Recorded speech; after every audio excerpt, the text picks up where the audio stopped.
We spent a lot of time talking about the presidential debates, but we had some significant debates for our local races here this past week as well. With Mike Lee and Misty Snow is one that many watched, and also our 4th Congressional District with Doug Owens and Mia Love.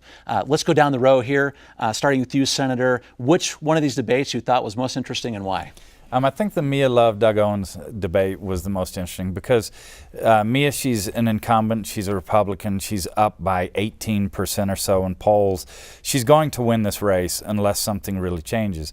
So it was Doug Owens' job to really go at her, to put something significant on the table. Instead, he's talking about franking privilege. And I mean, it ended up being a nothing debate, which is exactly what Mia wanted it to be. When you're up that far, you're just trying to make sure nothing is newsworthy, and they accomplished that. Very good, thank you. I want to talk about Senator Lee and Misty Snow. Obviously, Senator Lee is up significantly in the polls. He's going to win re-election, but Misty Snow did a lovely job. She presented herself very well. She presented her points, and I think she should be proud. She's already made history, just being nominated for the Democratic Party there for that race. She's already made history. She did a lovely job. She's not going to win, but I think mission's still accomplished with how far she's come in this race so far. So she'd be very, very proud of herself. Senator Lee will most definitely be winning, though. So I think there's a contrast between these two debates that was pretty impressive.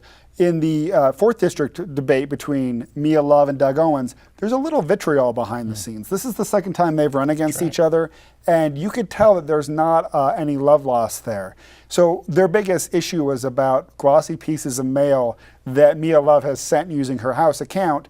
It's a pretty boring issue, but there's a little bit of tension in their voices. When Misty Snow and Mike Lee debated, they really disagreed on a lot of issues. But it was a very above-board debate. Yeah. It was, I disagree with you, I think what you did was wrong, and they kept it to the issues. One thing that I also find interesting, as you pointed out, that Misty Snow is a historic candidate because she's a transgender Senate candidate, the first one in the United States. In the Salt Lake Tribune story that I wrote off of that debate, I did not mention that she was a transgender candidate because it was irrelevant to the debate. It was not an issue. And I think that in itself is pretty impressive. We don't need to raise people's personal characteristics unless they raise it and make an issue of it. And she didn't. In a 60-minute debate, it was about Democratic ideas versus Republican ideas. And if you were a voter, you knew where you stood after the end of that 60 minutes.